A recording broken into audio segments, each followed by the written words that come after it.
বানাবো পাটিসাপটা, আটা দিলাম, এরপরে দেব সুজি। সুজিটা দিলে একটু মচমচ করে, এটা আন্দাজ মতো দেবেন। দুধ দিয়ে দিচ্ছি, কারণ দুধ দিলে টেস্টটা ভালো হয়। আর দেবো পাটালি, আন্দাজ মতো জল দিলাম। এই মিশ্রণটা এমন ভাবে গুলতে হবে যাতে খুব পাতলা না হয়ে যায়, পাটালিটা যেন একদম মিশে যায়।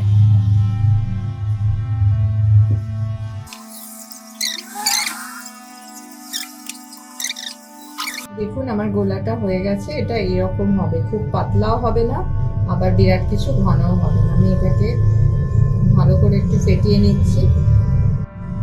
এটা আমি ফেটিয়ে নিয়েছি ভালো করে, এবারে একটু ঢাকা দিয়ে রেখে দেবো, এটাকে চাপা দিয়ে আমি রেখে দেবো।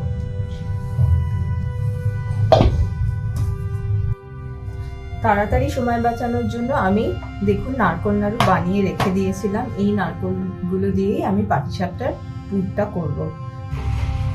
নারকোল নাড়ুগুলোকে যাতে পুর হিসেবে দিতে পারি তাই জন্য হাতে এরকম করে এটাকে লম্বা লম্বা করে নিচ্ছি। নারকোল নাড়ুগুলো আমি পাকিয়ে রেখেছি পাটিসাপটার মধ্যে দেব বলে। এবারে আমি শুরু করব আমার পাটিসাপটা বানানো। এবার গ্যাসের ওপর চাটু দিয়ে দিয়েছি, গ্যাসও আমি জ্বালিয়ে দেবো।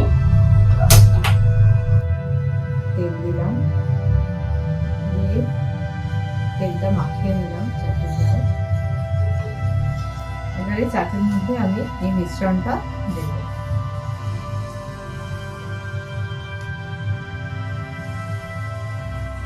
মিশ্রণটা ছড়িয়ে দেব যাতে পাতলা হয়।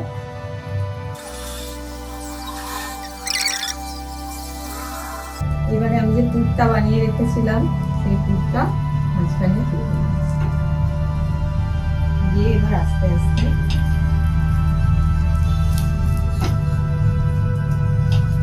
এটাকে ভাঁজ করে দেব।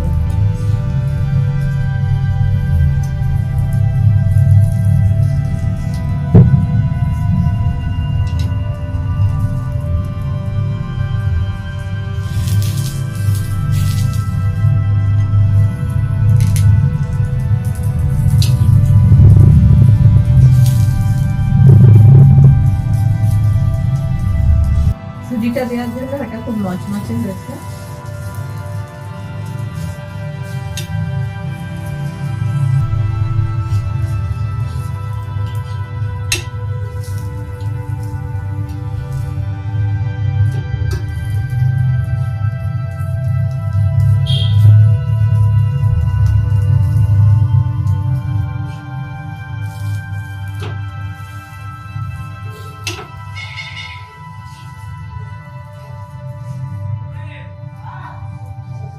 এইভাবে বাকি পাটিসাপটা গুলো আমি ভাজতে থাকবো।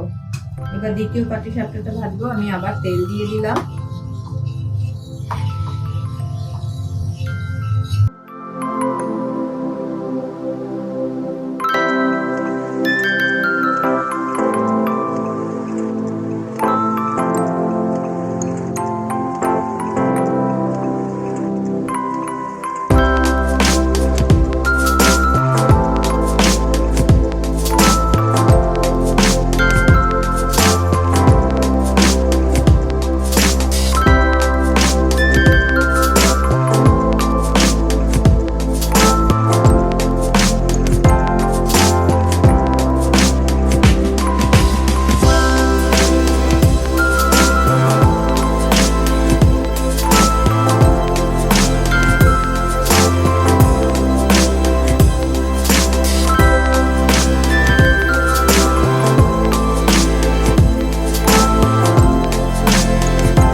পাটিসাপটাগুলো সবগুলো ভেজে নেবো একটা একটা করে। আমার এই ভিডিওটি ভালো লাগলে আপনারা অবশ্যই লাইক এবং শেয়ার করবেন, এবং এইভাবে পাটিসাপটা তৈরি করে আপনাদের খেতে কেমন লাগলো আমাকে কমেন্ট করে জানাবেন। আমার ভিডিওটি দেখার জন্য ধন্যবাদ।